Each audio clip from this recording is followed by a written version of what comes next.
Good morning. This is Father Stephen Kelly from St. John's Church in Detroit, and we're continuing our series of daily morning meditations where we generally look at one or another lessons that are assigned for morning or evening prayer, what is known as the Daily Office Lectionary. And I thought today we'd do a little deviation. It'll be a short little meditation this morning because I want to talk a little bit about today's saint, and that is St. Vincent de Paul. Now, we all have heard of St. Vincent de Paul, I bet, because we know that he runs those thrift stores, right? And of course, we know the wonderful ministry of the Society of St. Vincent de Paul, which is, of course, to help the poor by both raising money through the selling of things at their thrift stores, as well as employing people, and even helping families in need by the giving of the items that are donated to St. Vincent de Paul. We used to have a St. Vincent de Paul right by my house where I live, and it was wonderful to come and go, not only because there were wonderful items to buy when you were there, used items, but it was also a great place to be nearby and to be able to make donations as well.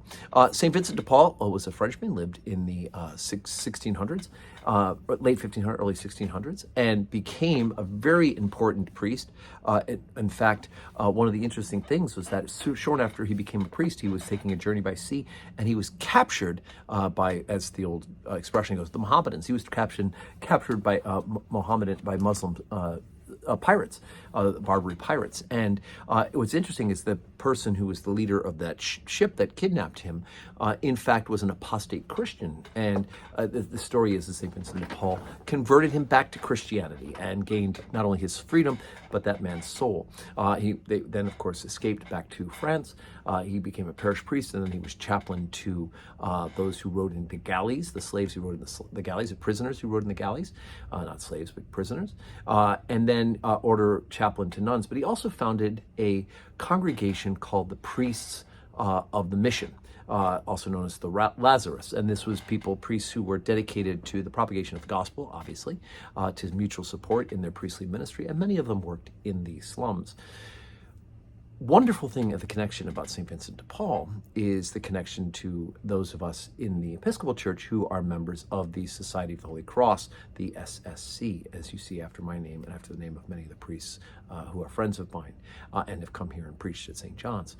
The founder of the SSC, Father Lauder, was a curate in London. He had an unexpected sabbatical and ended up in France, where he read the life and then the rule of life of St. Vincent de Paul and the Order of the Lazarus. And his desire was to start a similar organization, a confraternity and order of priests who would, for the mutual comfort and support of each other, for the restoration of the Catholic faith within Anglicanism, of course, as the Oxford movement, the restoration of the reclaiming of the faith as once delivered to the saints was being done in the Church of England. The order flourished in England as more and more priests came to understand the nature of the sacramental priesthood and, of course, the importance of liturgy to express that faith in it. And, of course, that has spread here to the United States.